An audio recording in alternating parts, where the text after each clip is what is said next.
Hello everyone, trust you have been having a wonderful day. It is my pleasure having you on this segment once again on Citizens Dialogue at First Nest News, Port Harcourt. I remain your host, Kings Ojalo.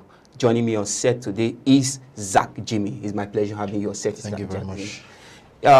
This is Citizens Dialogue, and this is a segment where we will be discussing trending things happening politically in our society and outside Nigeria. Now, without no wasting much of our time, Zach, we have some updates and also some news trending around the country currently. I'm going to start with the first one, which is Nigeria youths are lazy and greedy. This was made by the EFCC chairman, Ola Olukayode. Now, it was made in the statement posted on the Commission X page on Monday, which Olukayode stated this during an orientation and sensitization program organized for a new student of the Air Force Institute Technology, Mandu, Kaduna State. What do you have to say to this, Zach? Because looking at this story, it seems as if it is a repetition of what was made, or a statement that was made by the former president of Nigeria, describing the youths of Nigeria being lazy. Now, the EFCC chairman is coming out to say, the high rates of internet scamming and internet cybercrime is due to the laziness, due to the greediness of youth. Do you really key to this word, Zach? Okay, well, the chairman of the Economic and Financial Crimes Commission, talking about Ola Olukayode, coming out at this time to give such an insinuation, for me it's very unfounding. It lacks merit, and of course there are no proper factor to put this in a very right perspective. Okay. But let us work with facts. Are the Nigerian youth actually lazy? Okay. Let us fact check and then see if actually they're lazy. You see, in a system where we start doing the blame game, instead of addressing the main issue, we'll keep finding ourselves around the same problem. Because if you look at it again for another angle, for another eye, you will also understand that to some extent the Nigerian youth, to some extent, they are lazy.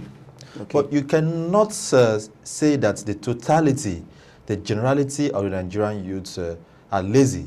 You should be able to come up with this data and statistics. Okay, from so age to so age, they are lazy. Yes, the laziness is coming age. from. But when you say the Nigerian youth is lazy, that means everybody who is from the age of 20, all right, to whatever they call youthful age, they are lazy. And of course, if he has a child, as in Nigeria, the child is lazy. Because you should be able to tell us, so group of people, they are lazy. Exactly. But the fact that we have people, that we have some unpatriotic Nigerians who are doing some illegal things to amass illegal wealth to themselves, it does not give him that ambience to cast aspersion, or what I would describe as a fallacy of a generalization. But on the other end, is he actually doing his job as the chairman of the Anti-Graft Commission? Let's look at it holistically. We have politicians who have been cutting away with our common patrimony as a country. We have leaders who have not been delivering the dividends of democracy. Yes. We have those who have been promising Nigeria, and over time, they've not been able to actualize or key into the yearnings and aspirations of Nigerians. Will you also tag those people as being lazy? Of course, I would tag them as lazy, because these are people who came to us and told us that we should vote them into office. And when they are in office, they will be able to do this and this. And for the fact that most of them have not been able to, conduct themselves orderly, or they've not been able to deliver on their promises, then they are people they should be tagged laziness. Because for 2 years now, you've not done what you're supposed to do. That's laziness. Exactly. That's for politicians. So politicians in this case, they're also lazy. All right, and well, in himself as well, do not forget, he told Nigerians that he's going to arrest Yaya Bello at a specific time, that if he can't effect his the arrest. Former Kogi State yes, governor. if you have Kogi State governor, thank you. That if he can't effect his arrest, he's going to vacate office. We saw how the case lingered. We saw how the whole thing lingered, and it took him so much time that he couldn't even arrest him. Which it hasn't. So at that point, if a Nigerian will come and tell us, "Sir, you are lazy," wouldn't he sanction that person or drag that person for what I would describe as a cyberbully? So for me, I think all of this is just trying to drift away the attention of the common Nigerian. They have cases in the FCC that are still lying fallow. We've not heard any efforts to bring perpetrators of those stealing our money to justice. Yes, we keep arresting, but we've not heard anything. So I think that each other channel is energy towards clearing the records, prosecuting, sending those who are supposed to be prosecuted to be prosecuted. Yes. That way, I will now say he himself is not able for now. All right. On behalf of myself. Yes, sorry to interject you. Still on this matter, Zach, let's be frank. We know indeed that cybercrime has really been thriving in the country, most especially from the youth. Yes, I really go with your facts, but I also want to know from you as an analyst, what do you really think? What measure should the federal government really take to tackle this, cybercrime and fraud in the country? When you say cybercrime and fraud in the country and what the government should do in tackling it, for me, that's very that's very unbecoming, because one, you cannot be a judge in your own case. Okay. When we talk about cybercrime, all of that, yes, from the societal understanding, or religious understanding, it is very wrong. It is stealing by false pretense, or whatever you call it. It is not encouraging. But when we have politicians who do the same thing, but on the other way around, in an official way, in fact, they steal in broad daylight, who will now caution them? Politically. So you cannot remove the girl from someone's eyes when in your own eyes you still going around with it. So they cannot show good example when then themselves, they are not, they do not reflect the real picture of what a better Nigerian should look like. So it's a two-way thing. Why they call out the so-called Yahoo boys, or whatever they call it. Yes. Then themselves, they should also try to put themselves, because at the end of the day, Yahoo boys will tell you, "Hey, about you those money." But in the generality, in the general, right, there is no excuse for crime. Whoever is caught, all right, doing anything illegal should face the full wrath. I use the word the full wrath of the law. Of the law. Thank you very much. Still ahead in this segment, I still have one more topic to carry on this. We have received threats. Nigeria lawmakers cries out as terrorists threaten to bomb National Assembly. Now, this statement was made by the chairman of the House of Representatives on the Internet Security, Honorable Garba Ibrahim Mohammed. He made a revelation on Tuesday during a public hearing on a bill seeking to establish legislative security. Mr. Zach, let's be specific. Do you really think, the National House of Assembly could really be bombed by terrorists as secured as it is? Is that really possible? Well, the Englishman will tell you that the watchman watches in vain. That it's only God that protects. Protect, yes. Well, let's come back to reality. Is it possible, like your question rightly say, is it possible that we'll have herdsmen, we'll have bandits, we'll have terrorists bomb down? You see, do not completely write off this generation you're finding yourself. Okay. When we talk about war now, nobody's praying for war, and I'm not praying for war. But when we talk about war in this 21st century, it is not the kind of war we saw or we read about in 1967, 60, and all the First World War and Second World War, whatever you call it. Okay. If you want to have war currently, I don't need to go before you and start exchanging missiles. I can sit in the comfort of my room and do whatever I want to watch. That's why you see this. Yeah, that's why you see this Hamas, Israel, Russia, Ukraine war. Nobody comes face to face to, they'll just sit down, fire this, send troops, and all of that. Okay, so that's also. Okay. So whoever is talking about law, he doesn't talk about to answer your question. If they can bump it, of course, if you want to do it, they can do it. But nobody is praying for that.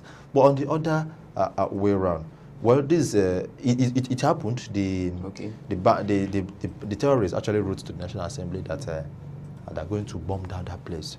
And this has raised so many concerns from netizens and all well-meaning Nigerians, calling the attention of the security architecture. Recently, yesterday, a few days ago, Mr. President had in his in a closed-door meeting the new service chiefs, where he gave them a marching order to put everything together to ensure that the security architecture of the country is re-strategized, to ensure that they cover in totality the rate of insecurity in the country. But 2 days after, we are now seeing a negative news that there are plans to bomb. Well, I see it in two ways. One, it's as if these people are trying to make the national assembly to wake up to their responsibility. Okay. And two, and I also see that it now shows nakedness of our security architectural system. Okay. It's so porous. It's so bad. And if this will not come out, the Nigerian system will not understand that the depth of security has gone too viral. The depth of security has eaten deep into the fabrics and the marrows of every facet of the country. And even if it's come to the National Assembly, so some Nigerians, they will feel relief. They will now feel that those things we've been suffering, we've been crying out in our individual homes, calling for the government to help. Right now, they are now seeing it. They are now facing it. So now it's going to be a system where they now understand the cry of Nigeria. But whatever it is, I know it's not going to happen, and I don't pray for it to happen. But let it be a wake-up call that there's so much to be done security-wise in the country. Thank you so much, Zach.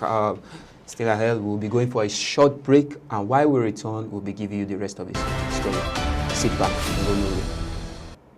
Welcome back to Citizens Dialogue. Still ahead, we have more interesting story on this show. Sit back and relax and enjoy the show. Zach, one more story on this segment, which says the APC hints on Friday on Alex Oti, Kafas and Montfag joining the party. This was said by the Vice Chairman, Southeast Zone, Dr. Ijeoma Arodiobo. He disclosed this in the interview, saying the ruling party, which is the APC, has revealed that no fewer than 4 sitting governors from the PDP and Labour Party are advanced talk to join its foes before the end of 2025. Now, this is coming from the Vice Chairman, Dr. Ijeoma, saying that there's 4 sitting governors.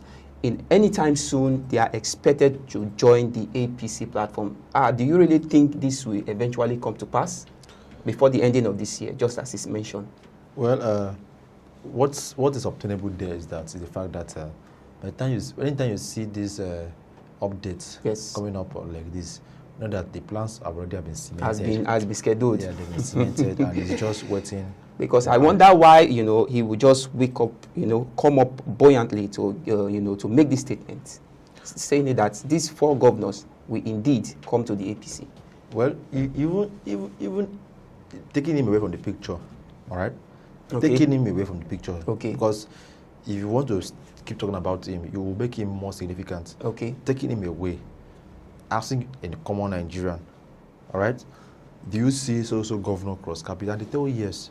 That's because we are now in an era of politics where leadership is now given to people who don't understand nitty-gritties involved, who don't understand what it means to represent masses, who don't understand the cry of the people, who don't read the language of the people and know where to lend some hands of fellowship. Okay. But for whoever, all right, who is planning to defect, my worries is not about you defecting. And I'll keep saying it on this platform. My worries about you even if you want to defect to the moon. My own is that whatever office you occupy as a leader, the major thing expected of you is to deliver on the dividend of what you promise. Okay. If you promise people good road, okay, all right, posterity will not forgive you when you leave the office and you do not deliver on that. Because at the end of the day, office will not last forever. Okay. You will still go back to the people. And you will not be happy when you see some road and that lead to your community not doing well or in a very bad state, and they will look at you and ask, when you were in the ends of affairs, what did you do? And at that point, you cannot even query anybody because you were given the equal right and opportunity to deliver, but you couldn't do anything. Okay. So in all of this, I don't care who is who, all right, to join the political parties. But my major concern is sit wherever you are. If you feel that party A is comfortable to you, go there, but do not carry the party as a toga on your head. Okay. What we should be talking about is delivering. Well, on the other hand, irrespective of your party. Yes, on the other hand, do we have politicians who are ready to deliver? That is a question begging for answer. And until we can give a tentative answer to that question, we'll keep finding ourselves in this messier state. But let's wait for 4 months, and if it actually happens, like I say, kudos to where we're jumping to. But Nigerian first, the people's first. Yes, I still want to start to the first concerning Governor Alex Oti of the Labour Party. You know, there was a time he came out fervently spoken, saying he remained committed to the Labour Party, that he has no plan. Now, with the statement made by this by Dr. Ijeoma, the chairman of the Southeast Zone, do you really think the lives of Governor Alex Oti will be found in the APC anytime soon, just as he mentioned? Do you think that will be possible? Well, whether we like it or not. Because we'll be having the campaign of different governors, but do you think in the life of Governor Oti that will indeed be possible? Well, talking about Governor Alex Oti, yes, of Abia State, he's a politician, whether we like it or not. Okay. In this whole context, he still has the blood of politician running in his vein. And courtesy of that, he may behave like the common politicians. Is it not Frank Peter Mba who promised that he's not going to cross carpet? What are we seeing? Is it the likes of the governors of various states who have been president, they will not leave? But we saw that all of them were in the current party. They once swore made that vow that they're not going to leave. So if if Alex Oti happens to toe that part, I will not be surprised. I will not be surprised. Why will not be surprised? Like I mentioned earlier, he's doing well in Abia State. Yes, he's taking his time and he's delivering well. So regardless of any party he's going to go to, if that party will not distract him and influence him negatively, yes, I am not. I am to support whatever he wants to do. Okay. My concern is it delivering the people to India Bia? Are they enjoying what is meant for them? If that's the answer is yes, if you like, let him go to this. But I see Alex Oti as a man of his words, regardless of all these tantrums, regardless of all this development or speculation, because for me, all these are still on the realms of speculation until we can actually say this is what actually happens. The final. Yeah, but for now, I can tell you for free that Alex Oti can be trusted. Okay. Alex Oti is a man of his words. Okay. But regardless, he's still a politician. I cannot completely give him the 100% trust. Thank you so much for having you on the show, Zach. It's my pleasure having you today. Thank you very much, everyone, for being with us on this segment of Citizens Dialogue. I remember your humble host, Kings Ojalo. Bye for now.